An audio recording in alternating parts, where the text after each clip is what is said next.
جتن کسی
أعوذ بالله من الشيطان اللعين الرجيم.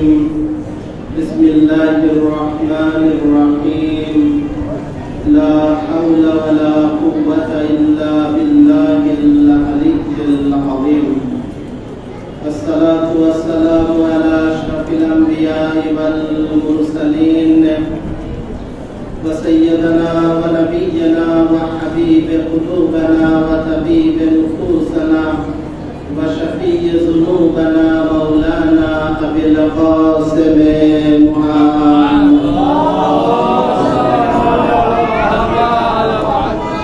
وعلى أهل بيته الطيبين الطاهرين المعصومين المنتجبين سيما بقية الله في الأرضين. أما بعد فقد قال الله الحكيم في محكم كتابه المبين وهو أصدق القائلين وقوله الحق. بسم الله الرحمن الرحيم. وبرا بوالدتي ولم يجعلني جبارا شقيا. صلوات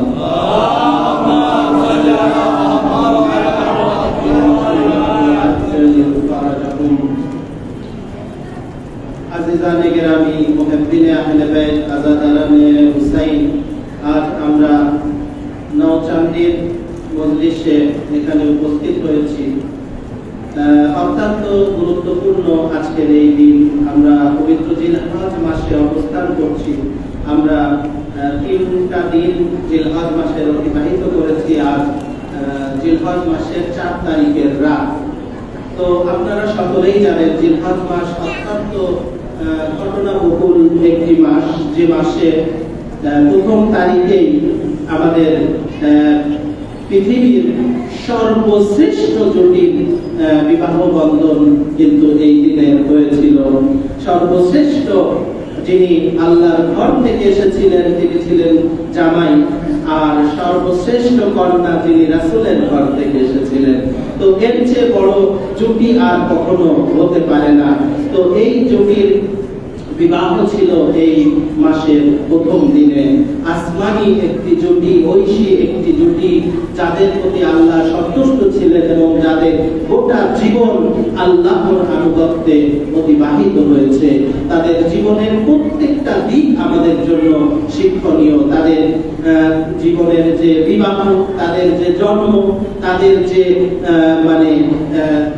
সংসার জীবন, তাদের জেহাদ, তাদের বক্তব্য, তাদের প্রত্যেকটা জিনিস আমাদের কাছে অত্যন্ত শিক্ষণীয় একটি বিষয়। আপনারা যদি সাহিফায়ে ফাতিমিয়া দিকে একবার দৃষ্টি দেন, যে গ্রন্থটি এতটা বড়, যে সাহিফায়ে ফাতিমা আল্লাহ রাব্বুল আলামিন জিবরাইল মারফত মা ফাতেমাকে শিক্ষা দিয়েছিলেন, তাহলে নবীর পরে একমাত্র বিবি ফাতেমা তো জাহরা সাল্লাল্লাহু আলাইহা ছিলেন যার উপরে জিবরাইল অবতীর্ণ হয়েছিলেন। একবার সালাত পড়ুন মুহাম্মদ। তাহলে এই মহান রমণীর মর্যাদা কতখানি আমরা বুঝতে পারি, যে তাকে সান্ত্বনা দেওয়ার জন্য আল্লাহ রাব্বুল আলামিন জিবরাইল আমিনকে অবতীর্ণ করলেন এবং পৃথিবীর আদি অন্ত সমস্ত বিষয় তাকে অবগত করলেন, যাতে তিনি সবর করতে পারেন, যাতে তিনি ধৈর্য ধারণ করতে পারেন, যাতে তিনি এই মুসিবতকে সহ্য করে নিতে পারেন। কেননা রাসূলকে হারানোর মতো মুসিবত আর হতে পারে না, রাসূলকে হারানোর মতো বড় শোক আর হতে পারে না। তো এই সেই জুটি যাদের বিবাহ এই দিনে হয়েছিল। আবার ঠিক এই মাসেরই 9 তারিখে 9 জিলহজ আমরা দেখতে পাচ্ছি হযরতে মুসলিম ইবনে আকিলের শাহাদাত রয়েছে, যিনি ইমামে হুসাইনের দূত ছিলেন, ইমামে হুসাইনের প্রতিনিধি ছিলেন, যাকে সর্বপ্রথম শহীদ ইমাম হুসাইনের কাফেলার সর্বপ্রথম শহীদ হচ্ছেন হযরতে মুসলিম ইবনে আকিল। এরপরে 10 জিলহজ যেটি পবিত্র ঈদ হিসেবে আমাদের সামনে, এরপরে 18ই জিলহজ যেটি ঈদে গাদির হিসেবে আমাদের সামনে আসছে, এরপরে 24শে জিলহজ যেটি ঈদে মুবারকা হিসেবে আমাদের সামনে আসছে। তো সুতরাং এই গোটা মাসটাই শুরু থেকে শেষ পর্যন্ত আমাদের জন্য অত্যন্ত শিক্ষণীয়, অত্যন্ত তাৎপর্যবহ, অত্যন্ত গুরুত্বপূর্ণ, যা প্রতিটি ধাপে প্রতিটি মুহূর্তে আল্লাহর পুনঃকীর্তন রয়েছে, আল্লাহর মহত্ব রয়েছে, আহলে বাইতের মর্যাদা এবং ফজিলত রয়েছে। সালাওয়াত করুন মুহাম্মদ।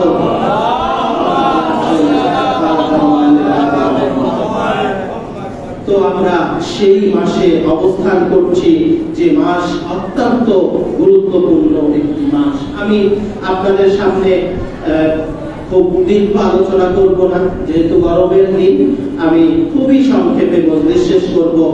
একটি বিষয় আমি তুলে ধরব, সেটি হচ্ছে পিতা মাতার যে গুরুত্ব, সেই বিষয়ের উপরে আমি আলোচনা করে আমার আলোচনা শেষ করব। দেখুন, যে আয়াতটি দিয়ে আমি আমার আলোচনা শুরু করেছি, সূরা মারিয়ামের যে আয়াতটি 65 নম্বর যে আয়াত আমি আপনাদের সামনে তুলে ধরেছি, সেখানে হযরত ঈসা আলাইহিস সালাম এভাবে বলছেন, ওয়া বাররাউ বিওয়ালিদাতি ওয়া লাম ইয়াজআলনি জাব্বারান শাকিয়া। উনি এটাকে আল্লাহর কাছে শুকরিয়া হিসেবে বলছেন, তিনি এটাকে গর্ব হিসেবে বলছেন যে আমাকে আল্লাহ আমার মায়ের প্রতি আল্লাহ আমাকে কি করেছে? দয়ালু করেছে। আমার মায়ের প্রতি আল্লাহ আমাকে মহানুভব করেছে। আমার মায়ের প্রতি আল্লাহ আমাকে সদয় করেছে। এই জন্য তিনি আল্লাহর কাছে শুকরিয়া আদায় করছেন, এবং এটা বলে শেষ করছেন না, ওয়ালাম ইয়াজআলনি জাব্বারান শাকিয়া, আর আমাকে অহংকারী করেনি, আমাকে মানে অহংকারী এবং আমাকে গোস্তাখ করেনি। এটা বিশাল একটি ব্যাপার, যে এই জিনিসটি আমার থেকে নয়, আল্লাহ আমাকে দিয়েছেন। যে আমি মায়ের সাথে একটি ভালো আচরণ করলাম, এটা আমি করেছি না, বরং এই অভ্যাসটি, এই বৈশিষ্ট্যটি আল্লাহ আমাকে দান করেছেন।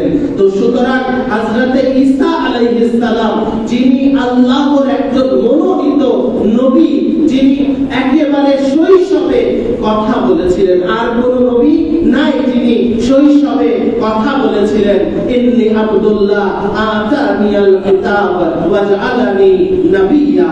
তো একমাত্র হযরতে ঈসা ইবনে মারইয়াম যিনি শৈশবে কথা বলেছিলেন, ভূমিষ্ঠ হওয়ার পরপরই কথা বলেছিলেন এবং নিজের নবুয়তের ঘোষণা দিয়েছিলেন। তো সেই জায়গা থেকে আমরা বুঝতে পারছি যে মায়ের গুরুত্ব কতখানি, মায়ের মর্যাদা কতখানি, যে মায়ের প্রতি যদি আমরা শ্রদ্ধাশীল হতে পারি, মায়ের যদি আমরা খেদমত করতে পারি, তাহলে ওই তৌফিক আল্লাহ আমাদেরকে দিয়েছেন। না হলে আমরা মায়ের প্রতি সদয় হতে পারতাম না, বাবার প্রতি সদয় হতে পারতাম না। তো সুতরাং ইমামদের জীবনীতেও যদি আমরা দেখি, বলেছে তোমরা তোমাদের বাবা মায়ের সেবা করো, তোমরা তোমাদের মায়ের সেবা করো, তোমরা যত দিন বেঁচে আছো। এজন্য হযরতে ঈসা আলাইহিস সালাম বলছেন যে ওয়াজআলনি ওয়া বাররাউ বিওয়ালিদাতি, আল্লাহ আমাকে আমার মায়ের প্রতি সহানুভূতিশীল করেছেন, সদয় করেছেন। তো এটা একটি বড় শিক্ষা আমাদের জন্য। আসুন আমরা বাকি ধাপগুলোকে দেখি, কিভাবে বাবা মায়ের সাথে আমাদের আচরণ করতে হবে। আমরা আজকে বর্তমান সমাজে যে পরিস্থিতি আপনি দেখতে পাচ্ছেন, নৈতিকতার যে অবক্ষয় দেখা দিয়েছে, কোনো নৈতিকতা আপনি সমাজে আর খুঁজে পাবেন না। সন্তান পিতামাতাকে সম্মান করে না, ছোটরা বড়দেরকে সম্মান করে না। আপনার এত অনৈতিক পরিস্থিতি হয়েছে, ছোট্ট ছোট্ট বাচ্চাদেরকে পর্যন্ত আজকে যেভাবে শহীদ করা হচ্ছে, হত্যা করা হচ্ছে, তাদের সাথে কুকর্ম করা হচ্ছে, এগুলো কতটা মানে সামাজিক অবক্ষয় হয়েছে, এটা না দেখলে বোঝা যাবে না। এটার জন্ম এখান থেকেই, এটার সূত্রপাত ওখান থেকেই, যে এরা পরিবার থেকে বিচ্ছিন্ন, এরা বাবা মাকে সম্মান করতে জানে না, এরা ভদ্রতা শিখেনি, এরা শিষ্টাচার শিখেনি। যেখানে আমার নবী করিম সাল্লাল্লাহু আলাইহি ওয়াসাল্লাম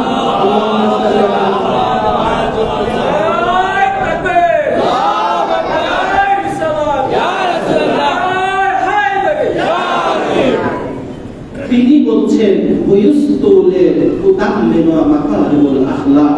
আমি প্রেরিত হয়েছি নৈতিকতাকে পূর্ণতায় পৌঁছানোর জন্য। তাহলে আমার নবীর মূল মিশন ছিল নৈতিকতাকে পূর্ণতায় পৌঁছে দেওয়া। অর্থাৎ মানুষ সত্যবাদী হবে, অর্থাৎ মানুষ সৎকর্মশীল হবে, অর্থাৎ মানুষ ন্যায়পরায়ণ হবে, অর্থাৎ মানুষ সৎ চরিত্রের অধিকারী হবে। কোন ধরনের কুৎসিত কুকর্ম তাদের দ্বারা অনুষ্ঠিত হবে না। এজন্য আমার নবী প্রেরিত হয়েছেন। যে কারণে আমার নবীর 63 বছরের জীবনে কেউ একটা কালিমা তার বিরুদ্ধে দেখাতে পারবে না, একটা অ্যালিগেশন তার বিরুদ্ধে দেখাতে পারবে না, একটা নৈতিক অবক্ষয় দেখাতে পারবে না, একটা খারাপ কাজ তার দ্বারা কেউ দেখাতে পারবে না। বরং তাদেরকে স্বীকার করতে হবে যে আমার নবী ছিলেন আল আমিন as-সাদিক। তিনি ওই যুগেও আল আমিন হিসেবে ছিলেন, as-সাদিক হিসেবে ছিলেন। এজন্য বলা হয়েছে মানুষের 3টি কাজ সব সময় করতে হবে, সে মুসলমান হোক, কাফের হোক, যাই হোক, এই 3টি কাজ করতে হবে। 1 নম্বর কাজ হলো যে যদি কোনো ওয়াদা করে সেই ওয়াদাকে রক্ষা করা। তো সুতরাং আমি একজন অমুসলিমকে ওয়াদা করলে সেই ওয়াদা রাখতে হবে, একজন মুসলিমকে ওয়াদা করলে সেই ওয়াদা রাখতে হবে। ওয়াদা পূরণ করা অত্যন্ত গুরুত্বপূর্ণ। আল্লাহ পবিত্র কোরআনে বলছেন উফু বিল আহদি উফি আহদি, তোমরা আমার সাথে ওয়াদা পূরণ করো, আমি তোমাদের ওয়াদা পূরণ করব। তো এটা অত্যন্ত গুরুত্বপূর্ণ। রাসূলুল্লাহ মুশরিকদের সাথে যখন সূরা বারাত অবতীর্ণ করে তাদের প্রতি বিদ্বেষ ঘোষণা করলেন, কিন্তু বললেন তাদের সাথে যে চুক্তি রয়েছে এই চুক্তি মেয়াদ উত্তীর্ণ না হওয়া পর্যন্ত এই চুক্তি বলবৎ থাকবে। তাহলে নৈতিকতা হচ্ছে এটা যে আপনি সে যেই হোক না কেন, যদি কোনো চুক্তি করে থাকে সেই চুক্তি আপনাকে পূর্ণ করতে হবে। কোনোভাবেই আপনি চুক্তিকে উপেক্ষা করতে পারবেন না, সেটা মুসলমান হোক আর অমুসলিম হোক। দ্বিতীয়, আমানতের খেয়ানত করতে পারবেন না। মুসলিমান কানা আও কাফেরা, আপনি সে মুসলমান হোক আর অমুসলমান হোক, আপনাকে অবশ্যই আমানতদারিতা রক্ষা করতে হবে। আমানতের খেয়ানত করা যাবে না, আমানত আপনাকে আদায় করতে হবে। যে কারণে এটাও আমরা আমাদের নবীজির জীবনে দেখতে পাচ্ছি, উনি হিজরত করলেন, ওনার কাছে মুশরিকদের যে সমস্ত আমানত ছিল সেগুলোকে তিনি আমিরুল মুমিনিন আলী ইবনে আবি তালিবের কাছে নিয়ে আসলেন।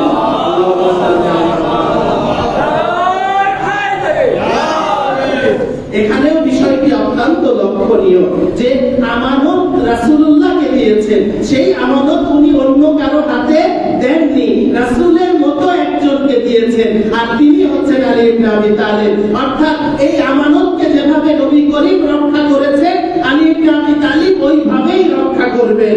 এই জন্য তিনি মাওলা আলীকে এই আমানত দিয়ে আসলেন। তো সুতরাং মাওলা আলীকে তিনি আমানত বুঝিয়ে দিলেন যে হিজরতে আমি চলে যাচ্ছি, তুমি আসার আগ দিয়ে আমানতগুলো তাদের মালিকের হাতে পৌঁছে দিয়ে তারপরে হিজরত করবে। তাহলে এটি।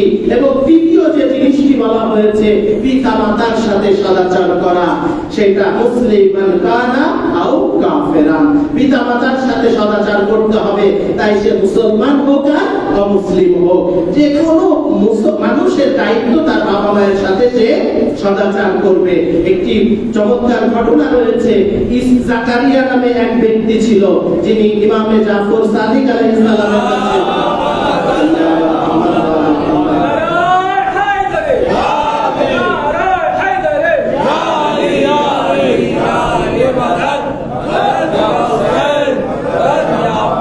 আসার পরে তিনি ইসলাম ধর্ম গ্রহণ করলেন, মাওলার ভক্ত হয়ে গেলেন। এরপরে যখন তিনি বাড়িতে ফিরে যাচ্ছেন তখন বললেন, হে ইমাম, আমি তো মুসলমান হয়েছি, আমার বাবা মা তো কাফের, তাদের সাথে কি আমি একসাথে খেতে পারবো, একসাথে বসতে পারবো, একসাথে চলাফেরা করতে পারবো?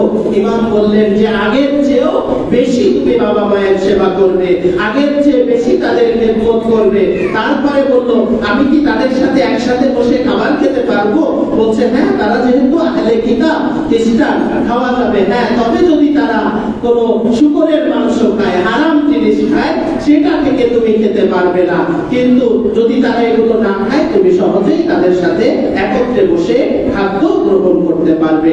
এবং এই সন্তান মুসলমান হয়ে যখন বাড়িতে ফিরে গেল এবং মায়ের সাথে যখন সুন্দর আচরণ শুরু করলো, আগে যতটা না করতো তার চেয়েও বেশি মায়ের খোঁজ খবর নেওয়া শুরু করলো, তখন বললো যে হে আমার সন্তান, তোমার মধ্যে এই পরিবর্তন কিভাবে আসলো?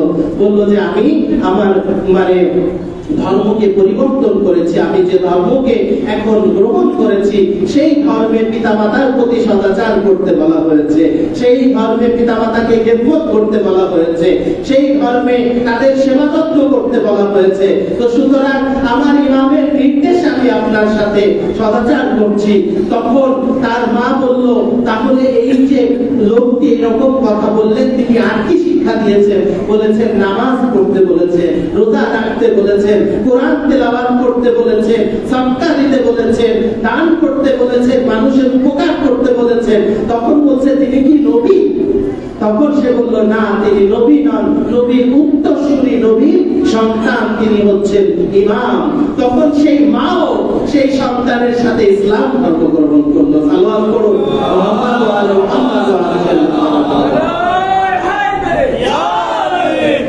তাহলে এটাই আমাদেরকে নৈতিক চরিত্রের অধিকারী হতে হবে। যতক্ষণ না আমরা নৈতিক হতে পারবো, যতক্ষণ না ন্যায়পরায়ণ হতে পারবো, যতক্ষণ না আমানতদার হতে পারবো, যতক্ষণ না আমরা পিতা মাতার খেদমত করতে না পারবো, ততক্ষণ আমরা প্রকৃত মানুষ হতে পারবো না। মুসলমান তো পরের কথা, মানুষ হতে গেলে আপনাকে বাবা মায়ের সাথে সদাচার করতে হবে, মানুষ হতে গেলে আমানতের রক্ষা করতে হবে, মানুষ হতে গেলে আপনার ওয়াদা পূরণ করতে হবে। এগুলো হচ্ছে মানুষ হওয়ার প্রথম ধাপ। এরপরে আপনার মুসলমান হওয়া, নামাজ পড়া, রোজা রাখা, হজ করা, যাকাত দেওয়া। এখন যেমন হজের মৌসুম চলছে, তাই না? হজ আমাদেরকে কি শিক্ষা দেয়? ত্যাগের শিক্ষা দেয়, সমতার শিক্ষা দেয়। হজ মানে অহংকার থেকে বেরিয়ে আসা। সে ডাক্তার হোক, মাস্টার হোক, চিকিৎসক হোক, মন্ত্রী হোক, মিনিস্টার হোক, তার পোশাক আর সাধারণ আরেকজন যে হাজি তার পোশাকেও আর কোনো পার্থক্য থাকে না। দুজনকেই দুটি কাফনের কাপড় পরে নিতে হয়, দুটি থান কাপড় পরতে হয়, সাদা কাপড় পরতে হয়। এটা দ্বারা বোঝা যায় যে আল্লাহর কাছে সবাই সমান, কোনো পার্থক্য নেই। যে কারণে আল্লাহ বলছেন ইন্নামা আকরামাকুম ইনদাল্লাহি আতকাকুম, তোমাদের মধ্যে সেই ব্যক্তি আল্লাহর কাছে সবচেয়ে প্রিয়, সবচেয়ে বেশি পছন্দনীয়, সম্মানী, যার তাকওয়া সবচেয়ে বেশি, যে আল্লাহকে ভয় করে, যে কোনো গুনাহে লিপ্ত হয় না, যে কোনো অন্যায় করতে পারে না। সে আল্লাহকে ভয় করে, কিয়ামতকে ভয় করে, পরকালকে ভয় করে, বিচারের ভয় করে, যে আজকে আমি এই অপরাধ করলে আল্লাহর কাঠগড়ায় আমাকে দাঁড়াতে হবে, আমাকে জবাব দিতে হবে, আজকে আমি কারো ক্ষতি করলে আল্লাহর কাছে জবাব দিতে হবে। তো এই জন্যই আমাদেরকে এই নৈতিকতা শিক্ষা নিতে হবে। ইসলামের প্রথম যে শিক্ষা, রাসূলের যে মূল মিশন, সেটি হচ্ছে নৈতিকতার মিশন। নৈতিকতা আমাদেরকে অর্জন করতে হবে। তো আসুন পরবর্তী ধাপে যে বিষয়গুলো একের পর এক চলে আসে, আমি খুবই সংক্ষেপে আলোচনা শেষ করবো ইনশাআল্লাহ। দেখুন, এর পরের যে বিষয়টা আমি বলতে যাচ্ছি অত্যন্ত গুরুত্বপূর্ণ।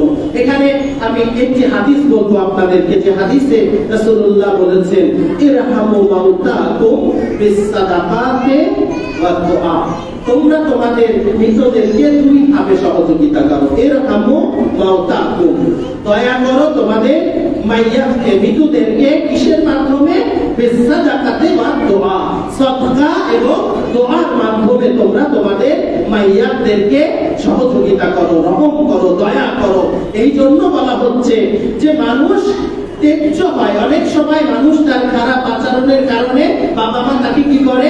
তেজ্য করে দেয়। সে বাবা মাকে সম্মান করে না, বাবা মার খেদমত করে না, বাবা মার কথা শোনে না, অবাধ্য। সেই বাবা মা কি করে? ওই সন্তানকে তেজ্য করে দেয়। তো এটা দুনিয়ার থাকতে তেজ্য হওয়া। আর দ্বিতীয় কি? পিতামাতা মৃত্যুবরণ করার পর সেই সন্তান আর বাবা মায়ের কোনো খোঁজ নেয় না, তার কবরও একবার জিয়ারতে যায় না, তার নামে একবার ফাতিহাও পড়ে না, তার নামে কাউকে খাওয়ায় না, তার নামে কোনো ভালো কাজ করে না। ওই পিতামাতা এই সন্তানকে তেজ্য করে। তাহলে দুটো বিষয়, জীবন্ত অবস্থায় যদি মানুষ বাবা মায়ের সাথে খারাপ আচরণ করে, অসুস্থ অবস্থায় তার দেখাশোনা না করে, তার সমস্যার সমাধান না করে, তার সম্মান না করে, আল্লাহ বলছেন ওয়াবিল ওয়ালিদাইনি ইহসানা, বাবা মায়ের সাথে সদাচার করো। এই আচরণ যদি না করে বাবা মা তাকে ত্যায্য করে। আর আল্লাহ বলেছেন যে বাবা মা তার সন্তানকে ত্যায্য করবে সে জাহান্নামী হয়ে যাবে। এখানে একটি মানে চমৎকার ঘটনা রয়েছে। ইমামে জাফর সাদিক আলাইহিস সালাম বলছেন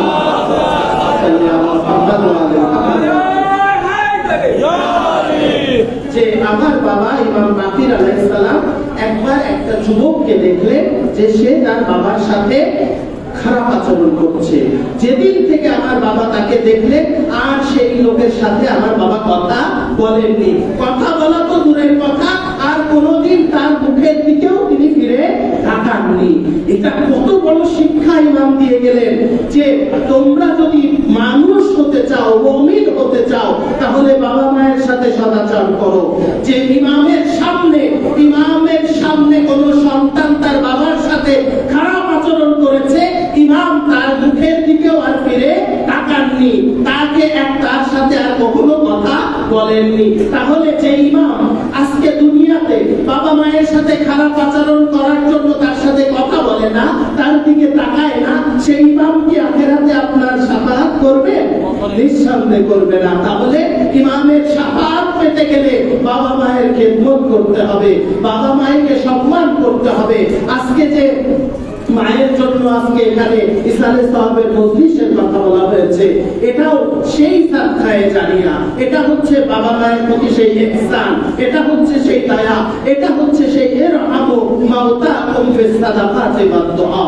তো এইভাবে আমরা দেখেছি মাইয়াতের কবরে অনেকগুলো ফুলের তোড়া নিয়ে রেখে দেওয়া হয়, অনেকগুলো আগরবাতি ধরিয়ে রেখে দেওয়া হয়। হ্যাঁ, এটা ভালোবাসার বহিঃপ্রকাশ, কিন্তু এটা তাদের কোনো কাজে আসবে না। এই আগরবাতি যে সেখানে কোনো কাজ করবে না। হ্যাঁ, এটা একটা আপনার নিয়তের উপরে হতে পারে। আপনি আগরবাতি একটা গরিব মানুষের কাছ থেকে কিনেছেন, যে আমি যদি এর আগরবাতি কিনি তাহলে তার সংসারটা চলবে, তার একটা খেদমত হবে। হ্যাঁ, এই যে আপনি তাকে খেদমত করলেন, এই সওয়াবটা আপনার বাবা মা পাবে, কিন্তু আগরবাতির ওই গন্ধের কোনো সওয়াব যাবে না, আগরবাতির ওই ধোঁয়ার কোনো সওয়াব যাবে না, আগরবাতির ওই আগুনের কোনো সওয়াব যাবে না। ঠিক অনুরূপ ভাবে ফুল রেখে দিয়েছেন, অবশ্যই এটা ভালো কাজ, আপনি ফুল রাখবেন, এটা যে কেউ দেখে বলবে যে সে তার বাবা মাকে ভালোবাসে। কিন্তু এই ফুল গিয়ে তার কবরের কোনো আযাব মাফ করতে পারবে না। সেখানে আপনাকে কি করতে হবে? তাহলে এই যে বললাম ইরহামু মাওতাকুম বিস সাদাকাতি ওয়াদ দুআ, তোমরা তোমাদের মাইয়াতদেরকে রহম করো সাদকা আর দোয়ার মাধ্যমে। বলা হচ্ছে যখন মাইয়াতকে কবরে রাখা হয় ওই দিনই 7 জায়গায় আঙ্গুল ঢুকিয়ে দিয়ে কবরের মাটিতে 7 বার ইন্না আনজালনা পড়তে হয়। এটা তার কবরের আযাবকে দূর করতে পারে।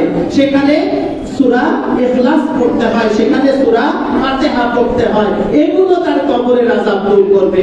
হ্যাঁ, এটা যেদিন আপনি আপনার আত্মীয়কে বাবা মাকে কবরে শায়িত করেছেন সেদিনের আমল, কিন্তু এরপর থেকে যখনই আপনি জিয়ারতে যাবেন বাবা মায়ের, এজন্য বলেছে জুরু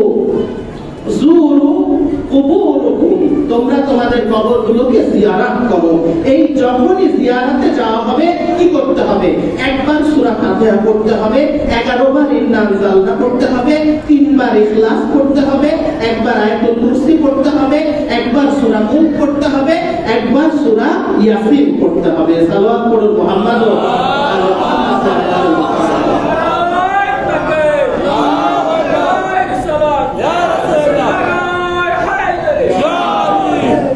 এই আমলগুলো এই কবরবাসীর কাছে চলে যাবে। বলা হচ্ছে আপনি এই যে হাত রেখে এই যে সূরাটি পাঠ করলেন, আপনার এই হাতের ভিতর থেকে নূর এই কবরের মধ্যে প্রবাহিত হবে, কবর আলোকিত হয়ে যাবে, কবরবাসী একাকী অনুভব করবে না, অন্ধকার অনুভব করবে না, কবরের চাপ অনুভব করবে না।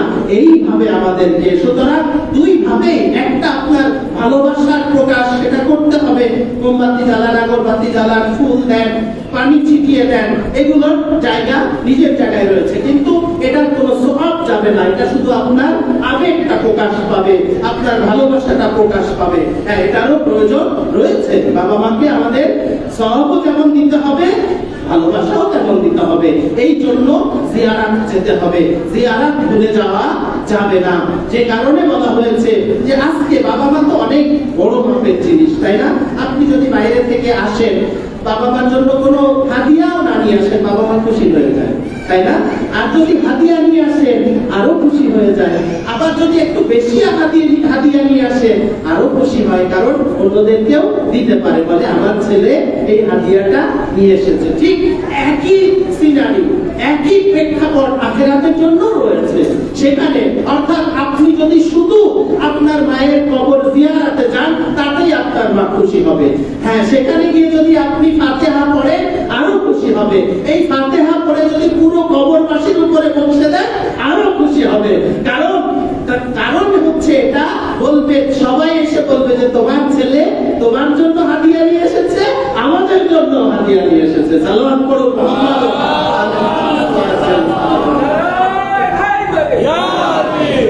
তো এই হচ্ছে আমাদের জীবন। কেননা মৃত্যুর মাধ্যমে মানুষের জীবন শেষ হয়ে যায় না। মৃত্যু হচ্ছে ইন্তেকাল, শুধু স্থানান্তর। আমরা দুনিয়াতে থেকে আখিরাতে চলে যাচ্ছি, এই হলো পার্থক্য।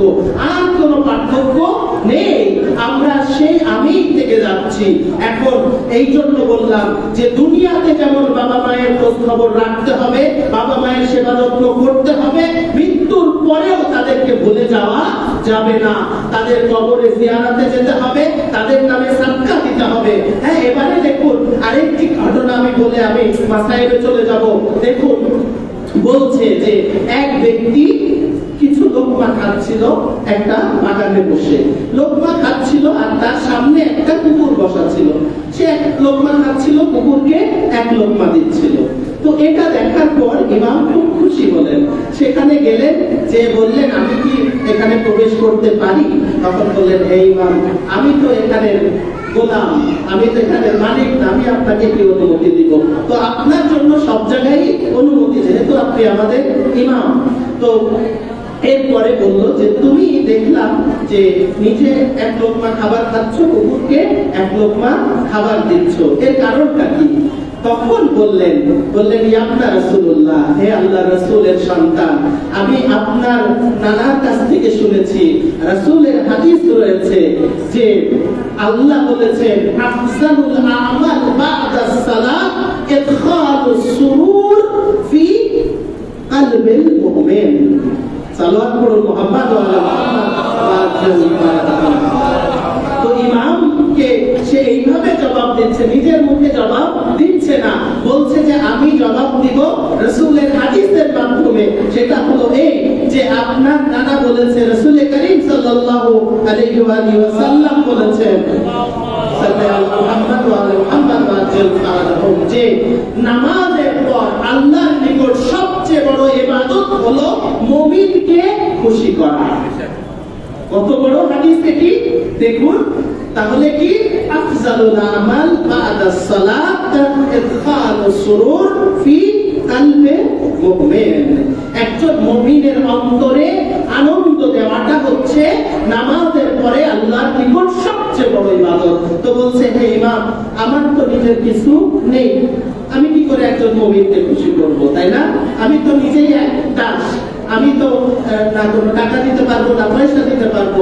তো আমি যেটা করতে পেরেছি সেটা হলো এই যে আমার এক লোকমা খাবার, এই খাবারটা আমি এটা থেকে নিজে খাচ্ছি আর আল্লাহ একটা সৃষ্টিকে খাওয়াচ্ছি। সেটা হতে পারে কুকুর, কিন্তু আল্লাহর একটা সৃষ্টি, যাতে করে তাকে আমি খুশি করতে পারি। যেহেতু আমার নিজস্ব কোনো সম্পদ নেই, মাল নেই, তো আমি মুমিনকে কি করে খুশি করবো? আমি একটা কুকুরকে খুশি করলাম। এটা বলার পরে ইমাম এত সন্তুষ্ট হলেন, বললেন তুমি কি চাও আমার কাছে সেটা বলো। বলছে, আমার কি চাইতে পারি, আমি তো এক দাস, আমি নিঃস্ব, আমার কিছুই চাওয়ার নেই। তখন ইমাম বললেন, আসো আমার সাথে। ইমাম সেই লোককে সাথে করে সেই বাগানের মালিকের কাছে গেলেন। মালিকের কাছে গিয়ে বললেন, তুমি এই দাসকে আমার জন্য মুক্ত করে দাও। এবং ইমামকে তার কাছে দেখে সে এতটা খুশি হলো, এতটা আনন্দিত হলো, সে বলল, হে ইমাম, আমি এই দাসকে মুক্ত করলাম, মানে মুক্ত তো নয়,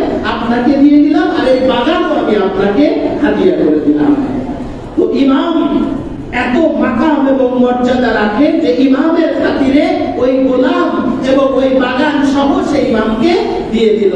আর যখন সেটা ইমামকে দিয়ে দিল, ইমামও বলল তুমি আজকে থেকে মুক্ত এবং এই বাগানও তোমার। সাল্লাল্লাহু আলাইহি মুহাম্মদ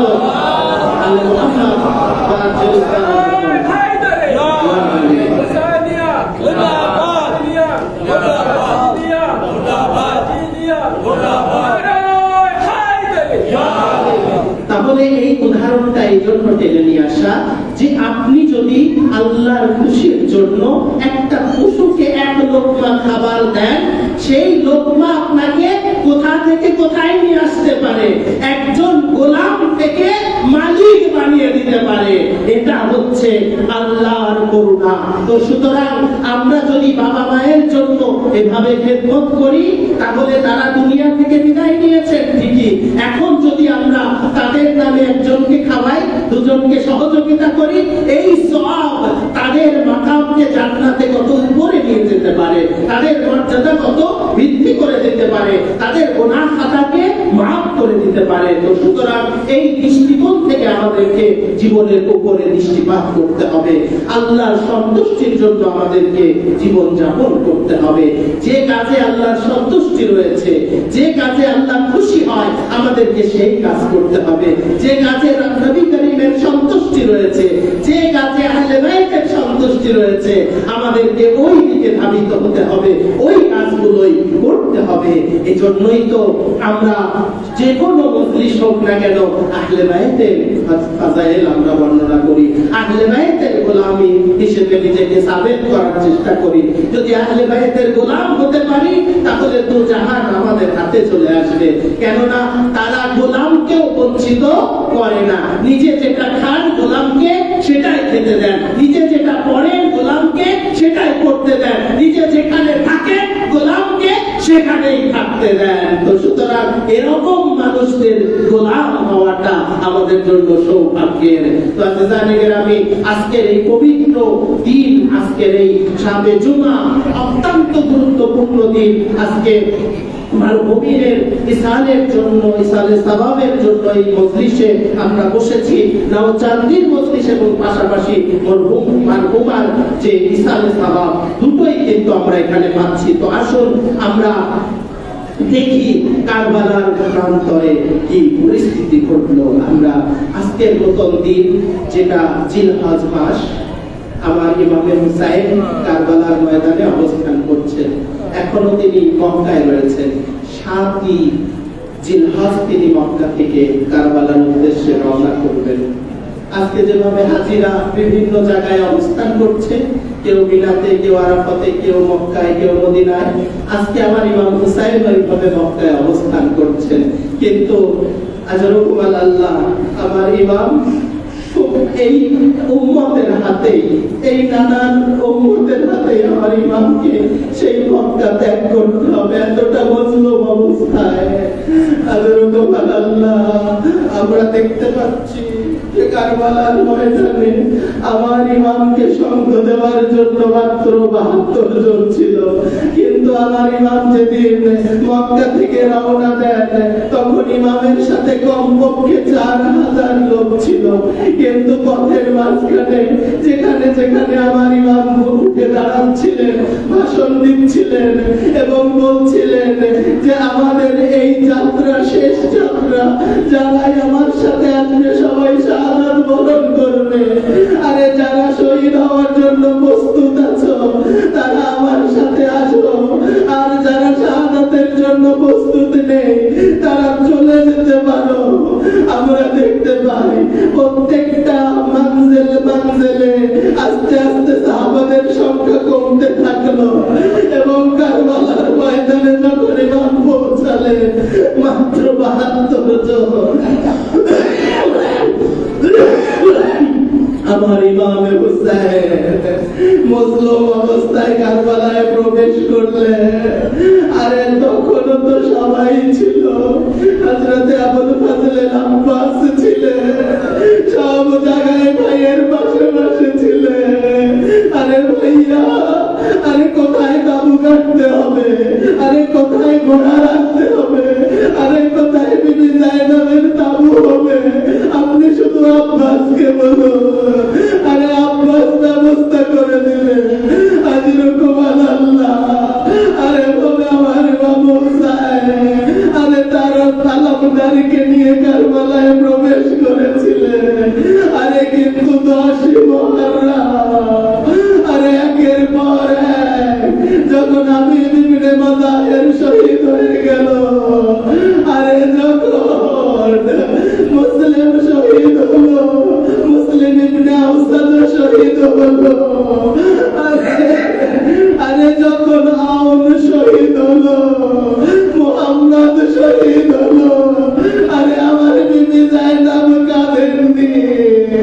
আরে আউনের মাথাকে যখন আরে দ্বিখণ্ডিত করে বিবি যায়নাবের দিকে ছুঁড়ে মারা হয়েছিল, আমার বিবি যায়নাব ওই মাথাকে নিয়ে জালিমদের দিকে ছুঁড়ে মেরে বলেছিলেন, আরে আমরা যা আল্লাহর রাস্তায় দান করি তার ফিরিয়ে দেই না। যেরকম আল্লাহ আমি বলবো বিবি আপনি এখনো ইমাম হুসাইন সাথে আছে, আরে জন্য শক্ত কিন্তু কিছুক্ষণ পর আরে যখন আলী একবার ময়দানে গেল, আরে শাবিয়ে রাসূল আলী একবার আশবাহুন নাস খালকান ওয়া খুলকান ওয়া মানতিকান লিরাসূলিল্লাহ। আলী একবার তার চেহারা, তার কথাবার্তা, তার চলাফেরা সবকিছুই রাসূলের মতো ছিল। আরে এজন্যই তো আলী একবারকে বিদায় দেওয়ার পরে ইমাম হুসাইন বলছে, আলী একবার তুমি যুদ্ধে যাও কিন্তু একটু আমার দিকে মাথা ঘুরে তাকিও। আরে বলছে বাবা আপনি তো বিদায় দিয়েছে, কেন আমার মাথা ঘুরে তাকাতে বলছে? বলছে আরে আলী একবার, আরে তোমার যদি জোয়ান বেটা থাকতো, আরে যুবক ছেলে থাকতো, তাহলে তুমি বুঝতা আরে বাবার জন্য কতটা কষ্টকর। আরে তাছাড়াও যখনই আমাদের রাসূলকে দেখতে মন চাইতো, রাসূলের জিয়ারত করতে ইচ্ছা করতো, আলী একবার আরে তোমার দিকে তাকাতাম।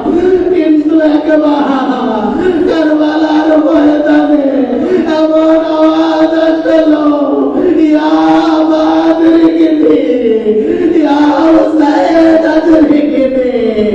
আলী একবারের বুকে যখন বর্ষা নিক্ষেপ করা হলো, আলী একবার বলে, হে বাবা আমাকে সাহায্য করো।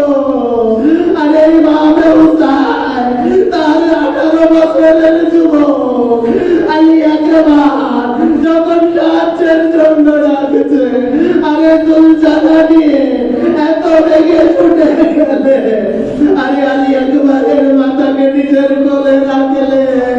আলী একবার বাবা এসেছে, আরে তোমার বাবা এসেছে। আলী একবার বলছেন বাবা আমার বুকে অনেক যন্ত্রণা হচ্ছে, আরে বর্ষা এমন ভাবে আমার কলিজায় নিতে গেছে। আরে বাবা হুসাইন মনে করলেন কলিজা যদি বর্ষা টেনে বের করি তাহলে আলী একবার একটু স্বস্তি পাবে। আরে কিন্তু না, যেই বর্ষা টেনে বের করলে আলী একবারের কলিজা আরে বাবা হুসাইন বলে আদ-দুনিয়া বাদাকাল্লাহ। আলী একবার আরে তোমার এই দুনিয়ার আর কোনো মূল্য নাই। আরে বাবা হুসাইন আমি বলবো আলী একবারকে আপনি বুকে জড়িয়ে ধরেছিলেন, আরে কি মাতে নিয়ে এসেছিলেন, আরে সব লাশকে মাওলা আপনি নিজের কোলে করে কি মায়ে এনেছে। আরে ইয়া ফাতেমা জাহরা ইয়া রাসূলুল্লাহ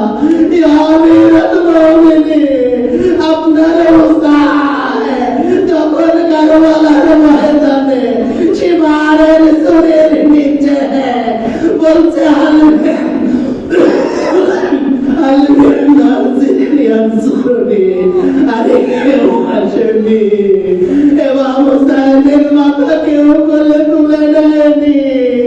আরে কেউ ইমাম হুসাইনের লাশকে কোলে করে কি মায়া নবী, আরে কোলে করে কি মায়া না তো দূরের কথা, আরে তার লাশের উপরে এমন ভাবে ঘোড়া চালানো হয়েছে, আরে পুরো লাশ এর বানের টুকরো টুকরো হয়েছে। আমি বলবো আরে সবার শাহাদাতের খবর ইমাম হুসাইন নিজে দিয়েছে, কিন্তু ইমাম হুসাইনের শাহাদাতের খবরটা পর্যন্ত খিমায় দেওয়ার কেউ ছিল না। এজন্য ফেরেশতা বলছে আল্লাহ যুবহান হুসাইন বেকারবালা, আল্লাহ কতিলাল হুসাইন বেকারবালা। ইন্না লিল্লাহি ওয়া ইন্না ইলাইহি রাজিউন। ওয়া সায়ালামুল লাযীনা যালামু আইয়া মুনকালিবিন ইয়ানকালিবুন। আলা লানাতুল্লাহি আলাল কওমিজ যালিমিন। ইলাহি বিযানবি ফাযাইহি ওয়া তাসলিমান বিআমরিহি। ইয়া রাব্বাল হুসাইন বিহাক্কিল হুসাইন ইশফি সাদরিল হুসাইন বিযুহুরিল হুজ্জা। ইয়া রাব্বাল হুজ্জা বিহাক্কিল হুজ্জা ইশফি সাদরিল হুজ্জা বিযুহুরিল হুজ্জা। রব্বুল আলামিন আমাদের এই কালিল আমানকে তুমি কবুল করে নাও। আমিন। রব্বুল আলামিন যারা অসুস্থ রয়েছে তাদেরকে শিফায়ে আজেল এবং কামিল দান করো। যারা মৃত্যুবরণ করেছে তাদেরকে জান্নাতুল ফেরদৌসে জায়গা দান করো। রব্বুল আলামিন উপস্থিত সকল মুমিন মুমিনাতের নিজ চাহিদাকে পূরণ করে দাও, তাদের বালা মুসিবতকে দূর করে দাও। রব্বুল আলামিন তাদের পরিবারে তুমি রহমত এবং বরকত বর্ষণ করো। রব্বুল আলামিন যারা পরীক্ষা দিয়েছে তাদেরকে ভালো ফলাফল অর্জন করার তৌফিক দান করো। রব্বুল আলামিন ইসরায়েল আমেরিকা যে জুলুম করছে ফিলিস্তিনের উপরে, মুসলমানদের উপরে, ইরানের উপরে, রব্বুল আলামিন তারা সংশোধনযোগ্য না হলে তাদেরকে তুমি ধ্বংস করে দাও। রব্বুল আলামিন ইসলামী প্রজাতন্ত্র ইরানকে তুমি চূড়ান্ত বিজয় দান করো। রব্বুল আলামিন ফিলিস্তিনকে তুমি স্বাধীন রাষ্ট্র গঠন করার তৌফিক দান করো। রব্বানা তাকাব্বাল মিন্না ইন্নাকা আনতাস সামিউল আলিম ওয়া তুব আলাইনা ইন্নাকা আনতাত তাওয়াবুর রহিম। আপনারা একবার সূরা ফাতিহা এবং তিনবার সূরা ইখলাস পাঠ করে মারহুমা সৈয়দা তাহিরুন নিসা মরহুম সৈয়দ হুসাইন হায়দারের রূহের উপর বিসমিল্লাহির রহমানির রহিম। আলামিনের রহমানির রহিম। نعبد وإياك نستعين اهدنا الصراط المستقيم صراط الذين أنعمت عليهم غير المغضوب عليهم ولا الضالين. بسم الله الرحمن الرحيم. قل هو الله أحد الله الصمد لم يلد ولم يولد ولم يكن له كفوا أحد. بسم الله الرحمن الرحيم. قل هو الله أحد الله الصمد لم يلد ولم يولد ولم يكن له كفوا أحد.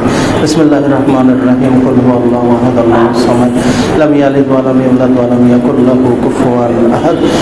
بسم الله الرحمن الرحيم. اللهم اغفر للمؤمنين والمؤمنات والمسلمين والمسلمات الأحياء منهم والأموات تاب بيننا وبينهم بالخيرات إنك مجيب الدعوات إنك غافر الذنب والخطيئات إنك على كل شيء قدير. اللهم صل على محمد وعلى محمد وعجل. আরো একটি সংবাদ আপনাদের জন্য, টেসলা অটোমোবাইল এটার উদ্বোধন হয়েছে না হবে? কার এটা? কে দিয়েছে? টেসলা অটোমোবাইলের উদ্বোধন হয়েছে না হবে? হয়েছে। আমরা দোয়া করি যেন এই অটোমোবাইল সফলভাবে তার কার্যক্রম পরিচালনা করতে পারে এবং তাদের উন্নতি হয়, সেই তৌফিক কামনা করছি। সালাওয়াত করুন মুহাম্মদ ওয়া আলা মুহাম্মদ।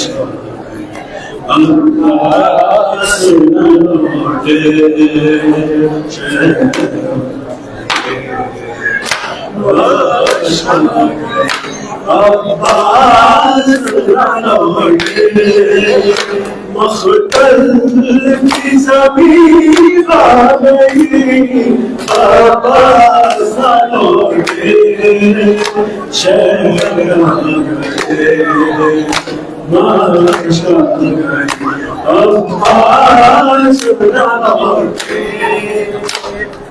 اس شان سے مختل کو صدا راتا لندار اس شان سے مختل کو صدا راتا لندار آزاد کی نظر کھا گئی عباس نہ لوٹے شہر آ گئے ماشاء عباس نہ لوٹے شہر آ گئے ماشاء عباس نہ لوٹے بہتا ہوا کانوں سے لہو سوکھے ہوئے لب بہتا ہوا کانوں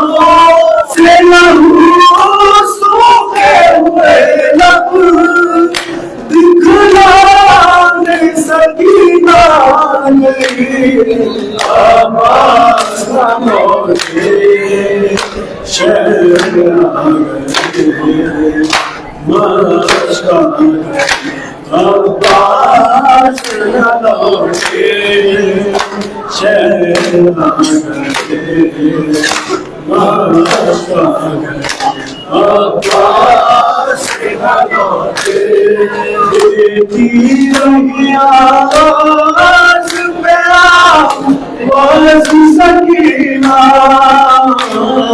دیتی رہی آواز میرا بس سکینہ آج کو قضا کھا گئی عباس نہ لوٹے شہر آ گئے ماشاء عباس نہ لوٹے شہر آ گئے ماشاء عباس نہ لوٹے کیا جانیے کیوں روٹھ گئے کہتی تھی زینب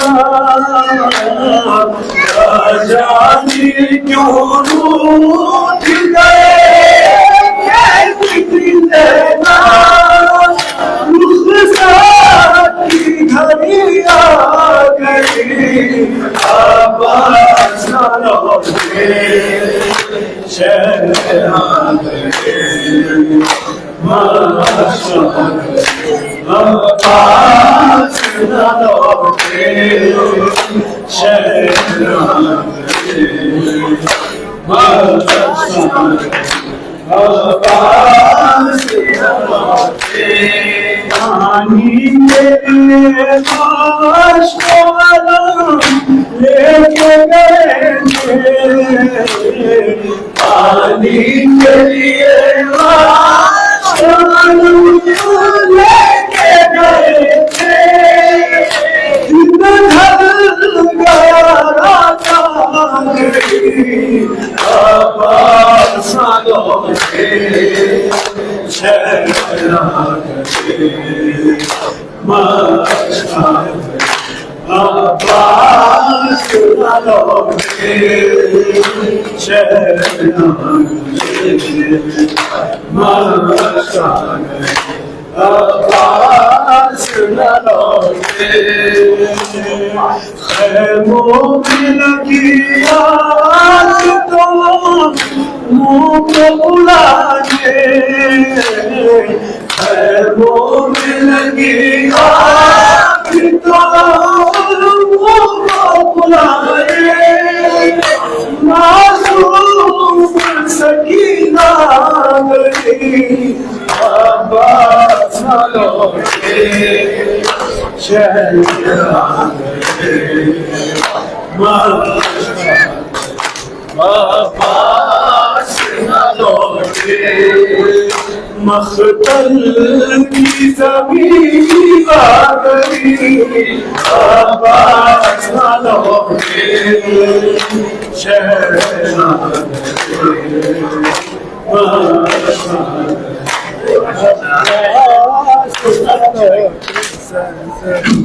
बावफा या अब्बास बावफा या अब्बास बावफा गाजी मेरे बावफा गाजी मेरे सलाम गाजी सलाम गाजी वफा का तू है इमाम गाजी सलाम गाजी सलाम गाजी वफा का तू है इमाम गाजी सलाम गाजी सलाम गाजी वफा का तू है इमाम गाजी जगह जगह है अलम गवाही दिलों पे तेरी है बादशाही जगह जगह है अलम गवाही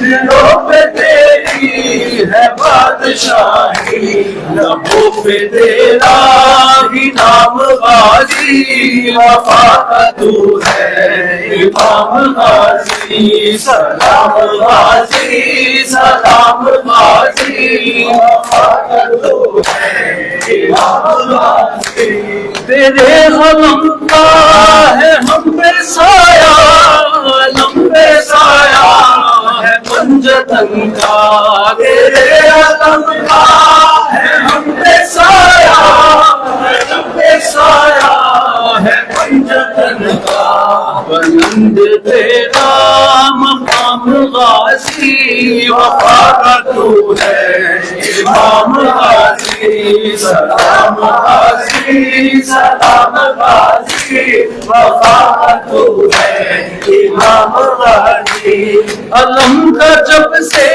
हुआ है साया ज़मीने करबो बला पे मौला अलम का जब से हुआ है साया ज़मीने करबो बला पे मौला तेरा है चलता निज़ाम गाजी वफा का तू है इमाम गाजी सलाम गाजी सलाम गाजी वफा का तू है इमाम गाजी सुबह वफा है तू लापता है बेआसरों का तू आसरा है तू वफा है तू लापता है बेआसरों का तू आसरा है जहाँ में चर्चा है आम गाजी वफा का तू है इमाम गाजी सलाम गाजी सलाम गाजी वफा का तू है इमाम गाजी हुसैन मौला से प्यार करना हुसैन पर जान निसार करना हुसैन मौला से प्यार करना हुसैन पर जान निसार करना यही है तेरा पयाम गाजी वफा का तू है इमाम गाजी सलाम गाजी सलाम गाजी वफा का तू है इमाम गाजी जो तेरे बाजू कलम न होते असीरे रहले हरम न होते जो तेरे बाजू कलम न होते असीरे रहले हरम न होते न चाहती ज़हना शाम गाजी वफा का तू है इमाम गाजी सलाम गाजी सलाम गाजी वफा का तू है इमाम गाजी गुलाम शर्मिंदा है मौला ना लाश खैमों में लेके जाना गुलाम शर्मिंदा जिंदा है ये मौलाना, लाशों के मुंह में लेके जाना। हलक पे तेरे कलाम गाजी, वफा का तू है इमाम गाजी। सलाम गाजी, सलाम गाजी, वफा का तू है इमाम गाजी। लंबा लंबा नहीं नहीं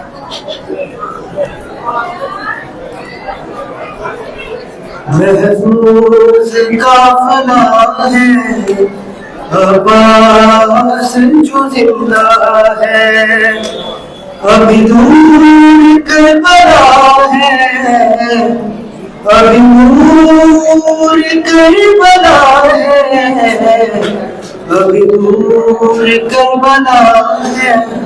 अब्बास जो जिंदा है, महफूज काफिला है, अब्बास जो जिंदा है, महफूज काफिला है, अब्बास जो जिंदा है, महफूज काफिला है, अब्बास जो जिंदा है, महफूज काफिला है, अब्बास जो जिंदा।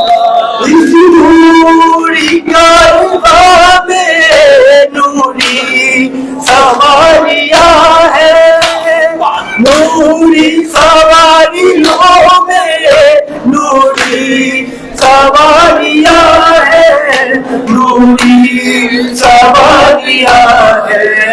सर पर अलम खुला है, अब्बास जो जिंदा है, महफूज काफिला है, अब्बास जो जिंदा है, महफूज काफिला है, अब्बास जो जिंदा।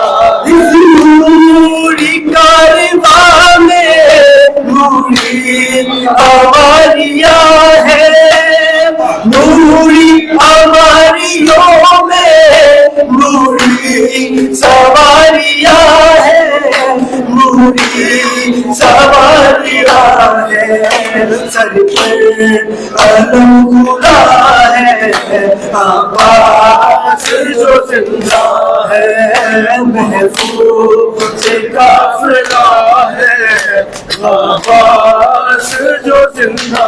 नाम है गम का मजमा, हट हट के है गुजरता, पहरे में बाबा के तय हो रहा है रास्ता, तय हो रहा है रास्ता।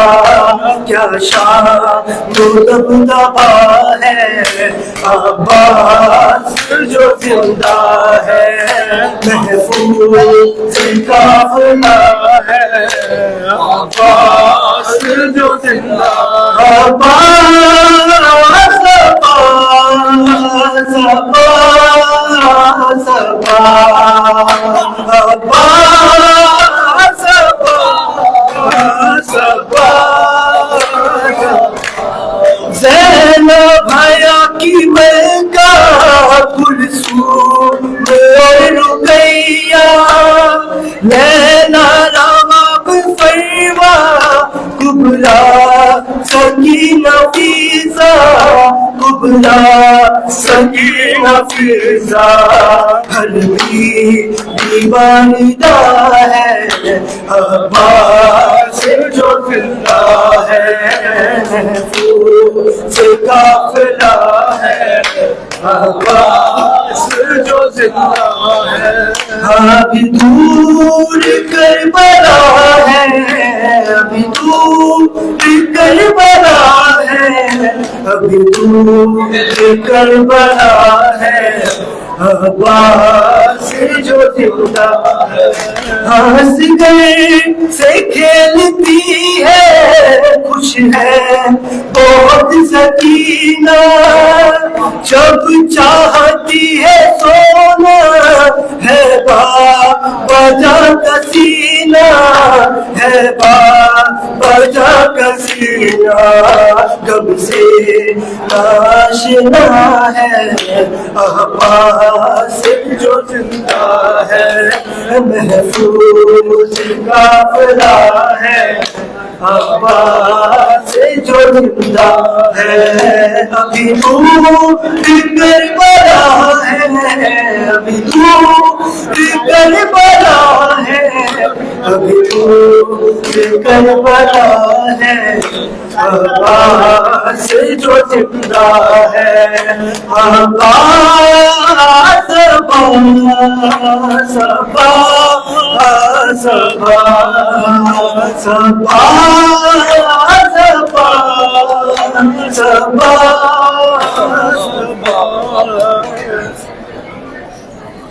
الحمدللہ ہم لوگوں کا آج یہ شرف ملا نوچندی جمعرات ہے زیادہ دیر تک عبادت کرنے کا کیونکہ تبرک والا راستے میں جام ہے تبرک رکا میں انشاءاللہ ہم لوگ بارگاہ میں ماتم کرتے ہیں مولانا نوحہ پڑھتے ہیں نوچندی جمعرات ہے ثواب حاصل کرتے ہیں حسین زینب لپٹ کے روئی عباس کے علم سے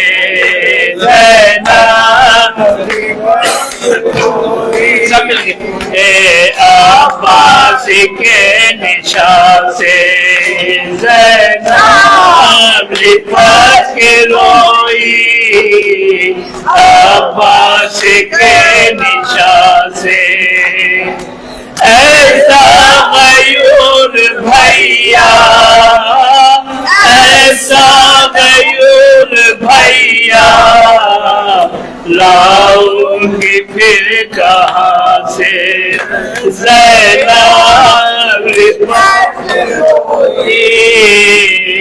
عباس کے نشان سے زینب لپٹ کے روئی عباس کے نشان سے پانی چچا نہ لائے مجبور ہے سکینہ پانی چچا لائے مجبور ہے سکینہ امت کو دو دعائیں امت کو دو دعائیں کہتی ہے یہ زبان سے زینب لپٹ کے روئی عباس کے نشان سے زینب لپٹ کے روئی عباس کے نشان سے کبانی ہے ناصر امامت تو ہے وفا کا بانی خوشبو تیرے لہو کی خوشبو تیرے لہو کی آتی ہے آسمان سے زینب لپٹ کے روئی عباس کے نشان سے زینب لپٹ کے روئی عباس کے نشان سے پانی چچا نہ لائے مجبور ہے سکینہ پانی چچا نہ لائے مجبور ہے سکینہ امت کو دو دعائیں امت کو دو دعائیں کہتی ہے یہ زبان سے زینب روئی عباس عباس باوفا کا لاشا طرف اٹھا تھا عباس مور کا لاشا طرف اٹھا تھا مانگا جو ظالموں نے مانگا ظالموں نے زینب رسیوں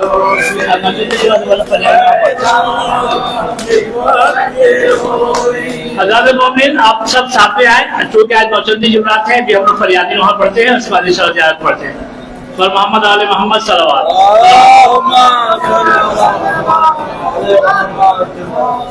سکتا ہے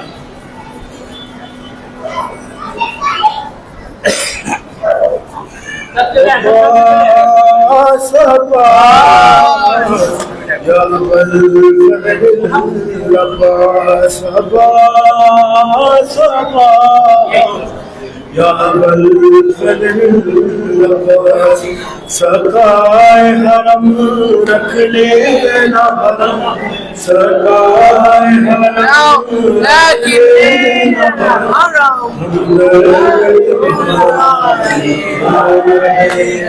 تمہیں نہیں ہم کو ٹھکرانا تمہیں نہیں ہم کو ٹھکرانا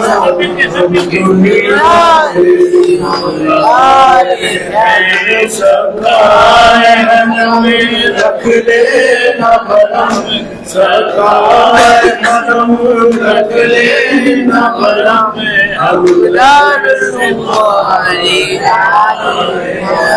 اب سارے سہارے ٹوٹ چکے ہمیں اپنے کرائے ٹوٹ چکے اب سارے سہارے ٹوٹ چکے ہمیں اپنے کرائے ٹوٹ چکے تم اپنی پناہوں میں لو تمہیں اپنی پناہوں میں لو ہمیں سے بہت گھبرائے ہیں سرکائے حرم رکھ لینا حرم سرکائے حرم رکھ لینا حرم ہم درد تمہارے آئے اشکوں کی زبان پہچانتے ہو جو دل میں ہے وہ بھی جانتے ہو اشکوں کی زبان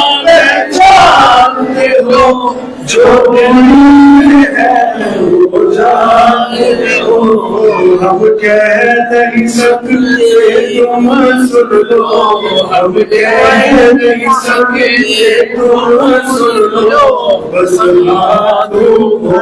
پھیلائے ہیں سرکائے حرم رکھ لینا حرم سرکائے حرم رکھ لینا حرم ہم درد تمہارے آئے ہر سوئی کو دل بھر جائے ہر بیٹی کو رشتہ مل جائے ہر سوئی کو دل بھر جائے ہر بیٹی کو رشتہ مل جائے ان چہروں کو رونق دے دو ان چہروں کو رونق دے دو جو غم کے سبب چھائے ہیں سرکائے حرم رکھ لینا حرم سرکائے حرم رکھ لینا حرم ہم درد تمہارے آئے ہیں کہ مولا مولا مولا تم باب حوائج ہو روزے پہ انہیں بلوا دو مولا تم باب حوائج ہو روزے پہ انہیں بلوا دو दे कि जिसकी भी इस साल की तमाम लोगों की दिल की नीयत है, ख्वाहिश, सब मिल के एक साथ फिर से इंशाअल्लाह कि मौला तुम पावे हमारे जो रोजे पे उन्हें बुलाओ, मौला तुम पावे हमारे जो रोजे पे उन्हें बुलाओ, गुरबत के सबब जो आ न सके, गुरबत के सबब जो आ न सके, हम उनके अली से आए हैं, सगाए हम रख लेना भरम, सगाए हम रख लेना भरम, हम दर पे तुम्हारे आए हैं, जो नाम तुम्हारा लेता है अल्लाह भी उसको देता है, जो नाम तुम्हारा लेता है अल्लाह भी उसको देता है, खैरात मुरीदा शानों की, खैरात मुरीदा शानों की देने के लिए हमारे हैं, सगाए हम रख लेना भरम, सगाए हम रख लेना भरम, तुम्हारे आए हैं, खा खा के तमाचे रोती है, जिंदगी खाक पे सोती है, खा के तमाचे रोती है, जिंदगी खाक पे सोती है, बुझ जाए प्यास सकीना की, बुझ जाए प्यास सकीना की, हम आँख में आंसू आए हैं, सगाए हम रख लेना भरम, सगाए हम रख लेना भरम, हम दर पे तुम्हारे आए हैं, अब्बास अब्बास या अब्बास अब्बास अब्बास या अब्बास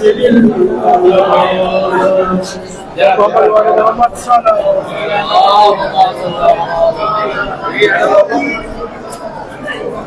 लाइए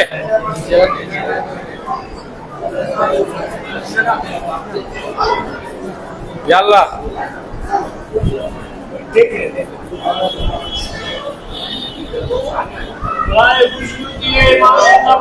मोहम्मद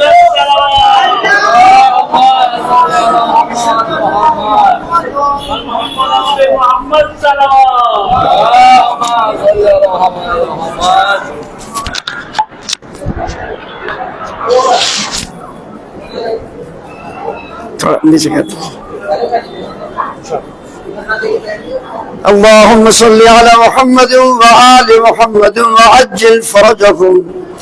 السلام عليك يا وارث آدم صفة الله، السلام عليك يا وارث نوح نبي الله، السلام عليك يا وارث إبراهيم خليل الله، السلام عليك يا وارث موسى كليم الله، السلام عليك يا وارث عيسى روح الله، السلام عليك يا وارث محمد حبيب الله، السلام عليك يا وارث أمير المؤمنين عليه السلام، السلام عليك يا ابن محمد المصطفى، السلام عليك يا ابن علي المرتضى، السلام عليك يا ابن فاطمة الزهراء، السلام عليك يا ابن خديجة الكبرى، السلام عليك يا سار الله وابن ساره والبتر الموتور، أشهد أنك قد أقمت الصلاة وأعطيت الزكاة وأمرت بالمعروف ونهيت عن المنكر وطاعت الله ورسوله واتقاك اليقين، فلعن الله أمتان قتلتك ولعن الله أمتان ظلمتك ولعن الله أمتان سمعت بذلك فرضيت بي يا مولاي يا أبا عبد الله أشهد أنك كنت نورا في الأسناب الشامخة والأرحام المطهرة لم تنجسك الجاهلية بأنجاسها ولم تلبسك من ملهمة ثيابها أشهد أنك من دعائم الدين وأركان المؤمنين وأشهد أنك الإمام البر التقي الرزيب الزكي الهادي المهدي وأشهد أن الأئمة من ولدك كلمة التقوى وأعلام الهدى والعروة الوثقى والحجة على أهل الدنيا وأشهد الله وملائكته وأنبياءه ورسله إني بكم مؤمن وبإيابكم موقن وبشرع ديني وخواتي بعملي وقلبي لقلبكم سلم وأمري لأمركم متبع صلوات الله عليكم وعلى أرواحكم وعلى أجسادكم وعلى أجسامكم وعلى أشاهدكم وعلى غائبكم وعلى ذاكركم وعلى باطنكم السلام عليك يا ابن رسول الله السلام عليك يا ابن نبي الله السلام عليك يا ابن أمير المؤمنين السلام عليك يا ابن الحسين الشهيد السلام عليك أيها الشهيد السلام عليك أيها المظلوم وابن المظلوم لعن الله أمتان قتلتك ولعن الله أمتان ظلمتك ولعن الله أمتان سمعت بذلك فرضيت بي السلام عليكم يا أولياء الله يا أحباء السلام عليكم يا أسقياء الله يا وداع السلام عليكم يا أنصار دين الله السلام عليكم يا أنصار رسول الله السلام عليكم يا أنصار أمير المؤمنين السلام عليكم يا أنصار فاطمة سيدة نساء العالمين السلام عليكم يا أنصار أبي محمد الحسن بن علي الولي الزكي الناصر السلام عليكم يا أنصار أبي عبد الله بأبي أنتم وأمي طبتم وطابت الأرض التي فيها دفنتم وفزتم فوزا عظيما فيا ليتني كنت معكم فافوز معكم السلام عليك يا أبا الفضل العباس بن أمير المؤمنين السلام عليك يا ابن سيد الوصيين السلام عليك يا ابن أول القوم الإسلام وأقدامهم إيمانا وأقوامهم بدين الله وأخواتهم على الإسلام أشهد لقد نسات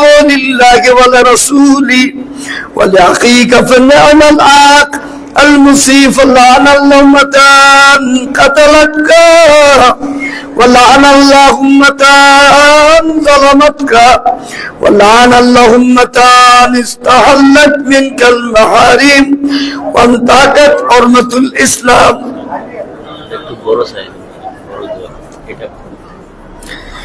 السلام عليك يا ابن أمير المؤمنين السلام عليك أيها العبد الصالح المطيع لله ولرسوله وأشهد أنك قد جهدت ونسأت وصبرت حتى أتاك اليقين لعن الله ظالمهم لكم من الأولين والآخرين ألقهم ببرك الجحيم السلام عليك يا مولاي موسى ابن موسى الرضا ورازب القدر والقضاء ورحمة الله وبركاته السلام عليك يا مولانا يا صاحب العصر والزمان الأمان الأمان الأمان السلام عليك يا شريك القرآن السلام عليك يا خليفة الرحمن السلام عليك يا مظهر الإيمان